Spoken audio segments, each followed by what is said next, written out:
If you're new to the concept of socket wrenches, this video is for you. A socket wrench is actually a system comprised of a wrench and any number of sockets. The front side of the wrench has this square drive dog. This is what actually does the work. On the back side is the directional switch for the ratchet inside the wrench. To use it, you attach a socket onto the drive dog. That's it. The socket pops on and off. Now some wrenches like this one have a button on the back. You push the button to hold the socket in place. You push the button to remove it. Let's put that nut onto this bolt.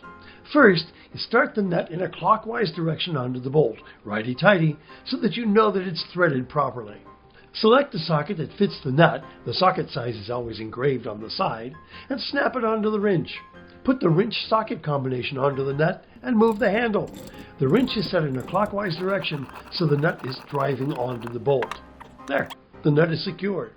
To remove the nut, just flip the directional switch and with that same motion, move the wrench again.